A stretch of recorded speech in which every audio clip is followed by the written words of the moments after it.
And it looks like our remote equipment will be fixed because I sent this to Tim this morning. Our engineer, Tim, are you coming in this morning? We have a remote at noon. And he said, I will be in around 9:30. Right now I'm fornicating. That's not what he said. It's exactly what he said. Well, all right. More power to him, I guess. Do you have any... Now, you're treading a I don't know fine that her line. headphones are on. She was pointing to her headphones. I don't think she heard it. No. Did I miss something good? Well... Just watch it. It's a fine line you're treading, sir. Oh, my imagination is running wild this morning. Sam's here from the Iowa City Public Library. Oh, it's a delight to see you both. How you doing? We're all good. Yeah, we're okay. Good. Yeah. Oh, it's a delight to see you.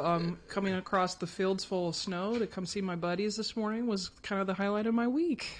Yeah, and you come if you came next week, there wouldn't be any snow left. I don't think. I think you're right. Yeah, everything's about timing. Yep, we're all right with that. I mean, if you got to travel for Christmas, you don't have to worry about snow and ice and stuff like that. Absolutely. Yeah. So. Yeah. So what's happening at the library nowadays? Oh, well, speaking of snow, we're about to kick off our winter reading program called Snow Place Like the Library. We will kick off on Saturday, and it's a reading program for all ages. And we'll be reading together and wintering together until February 21st. Something tells me we'll be officially wintering together until the 21st, but then still coming together as a library. If you've ever had an Iowa winter, you know it's going to go a little longer. But the program allows us to just read as a community and really celebrate the idea of wintering. I think sometimes wintering gets a bad rap. And it's really a moment where we can kind of take care of ourselves, burrow in, remember we're neighbors, share time together, and just enjoy the resources and the conversation and the ideas around us. Yeah, it is a great time to, and as you obviously are a proponent of, reading books. They're good. I like them. They're okay. And what I love about the library is that it has all these different options. If you want to come in and just enjoy the beautiful Ped Mall and the view and enjoy a book, we've got 2 floors that are just absolutely stunning. Open 7 days a week. If you would like to enjoy programs, the children's room and the teen center and the adult space and the digital media lab are just bursting with ideas and options for you to learn and create and to connect. And then I just like if you want to chill at home in your pajamas, you've got these nice e-readers, and you can enjoy audiobooks, e-books, even streaming movies through the library for free. I haven't had cable for years. Seriously? Seriously, yeah. I enjoy Canopy and Hoopla a lot, but then we also have that wonderful DVD collection, so I'm going through some of the holiday classics right now. You don't know anything about Gibbs at NCIS or anything? I'm the worst The new millennial. Law and Order? Oh yeah, I have. Yeah, I'm like, yeah. I'm listening to all the memes right now. You don't know the Dateline? It's either the husband kills the wife or the wife kills the husband? You don't know? Spoilers. No, but I get folks who come in and they talk to me about it, and they couple their streaming services with the library. In fact, with our newspapers, right? I can purchase more local newspapers and have them delivered to my house because now the New York Times, and the Washington Post, we can get that for free with my library card. So it helps me know how to move around my money, especially during the holiday time. That's pretty great that you get those newspapers through your library card. Yes, and what I like about wintering together is that if reading isn't your speed in the winter, or listening to a book, you can come in and just connect with us over a Cricut or a piece of software and learn together, or come to an event and sing or learn. Oh, we do. They're very loud. They chirp up there while they're printing. And if you learn by working with your hands or connecting with people, that counts for the reading program too. We have these fun bingo sheets, and we just want you to connect with us in the way that feels best. Cool. Yeah. Seriously, when I worked at KXCL, when I first went there, yeah, they had a cricket infestation. Oh no! And you could hear it on I driving in going, what is this? And I came in, and the guy that was on the air had his pants leg up to his knee. Oh no! And just jumping everywhere. And I said, well, has anybody called, I don't know, pest control? Oh, my goodness. Well, I guess we could. That's an idea. We've tried nothing, and we're all out of ideas. My crickets allow me to put fun things on mugs and T-shirts. Nice Simpsons reference there. Yes, classic Simpsons. We tried nothing, man, and we're out of ideas. Oh, that's awesome. I guess I've gotten a little cable in my life, haven't I? Yeah. Oh, boy. But yeah, so our Cricket designs wonderful things on the sides of mugs and T-shirts. In fact, I made a Christmas gift for my mom in the digital media lab. And so even at the tender age of 39, I'm like, here's my macaroni necklace from 1993, and now this wonderful craft I've made you at 39 in 2025. You might not be able to see her shirt completely there, but it says "Free People Read Freely," Yes. which is very cool. You're 39? I know, right? Yeah. Honest to God, I thought I never would have thought.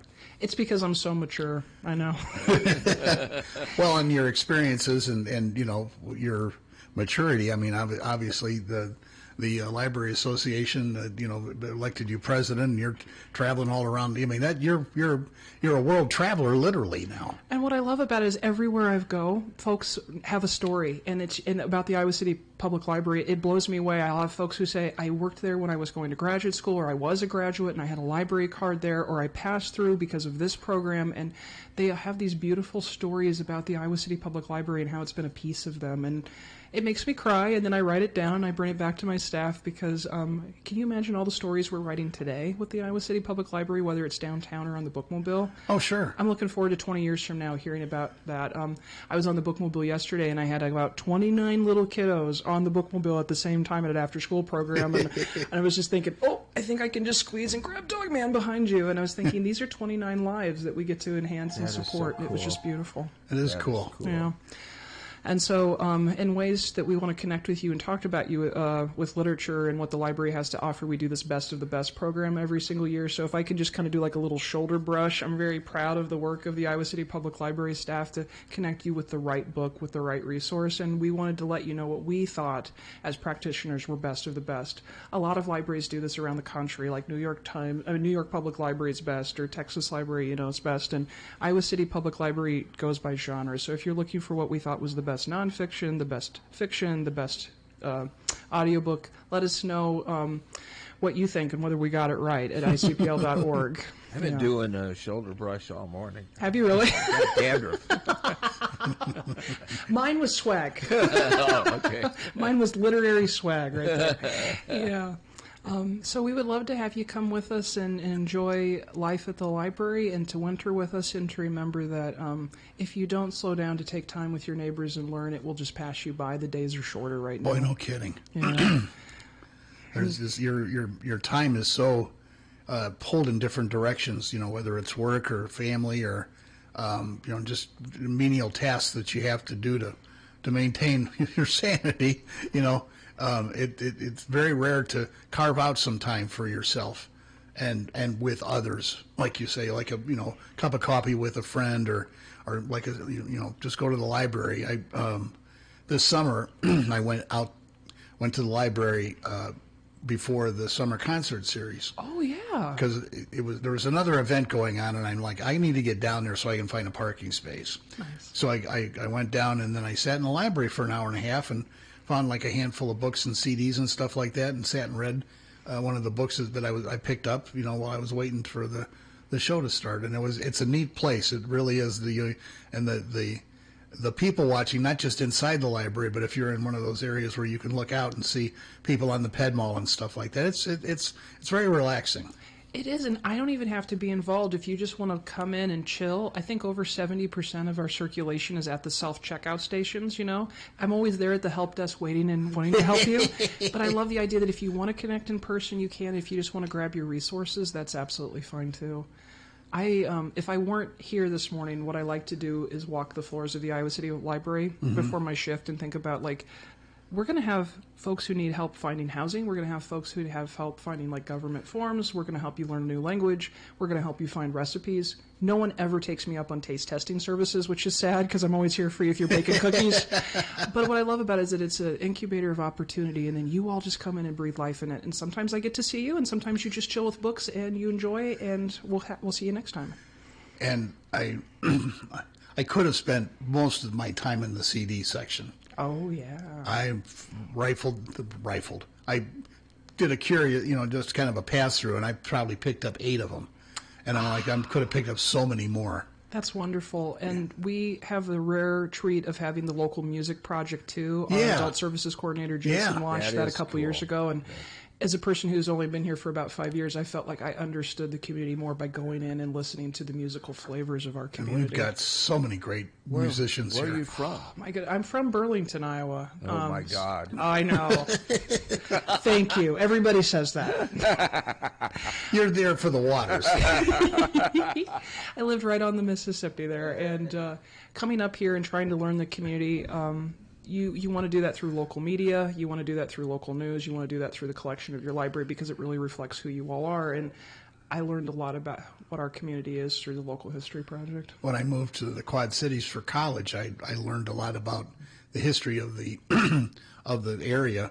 But there was a columnist that wrote a weekly column.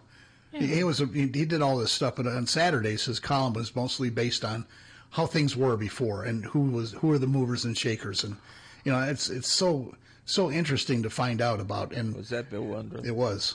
Oh. And there's a new book out called America's Evilest City about Davenport, because during the turn of the century, even Chicago goes they stay away from there. I mean, yeah, it was pretty wild. I love that. Yeah, it might play in Peoria, but not Davenport Wild. I love that a lot. And that's really what's fun about going through like the local history of things and going through our stacks is that newspapers used to report that Mrs. Smith went to the cotillion and then Yes. she had all these people over for tea. Yes, a relative from the East Coast came and visited for a month and stuff like that. Absolutely. And I think the ways that we get that now in such an ephemeral society is just to connect in person through things like free events and programs. And I'll be at the Iowa City Public Library's help desk all day Saturday and Sunday. And so if you'd like to sign up for summer reading or talk about Mrs. Smith's tea cotillion or whatever, I'm going to be there celebrating and launching the winter program with you. Taste testing cookies, will you be? Oh, if people want me to, I'm there for you. This is full service right here. That's so cool. And it's a beautiful library. And very well stocked. And one of the neat things about this community is if you can't make it to Iowa City, your card is honored in Coralville and North Liberty. And Yes. Yeah.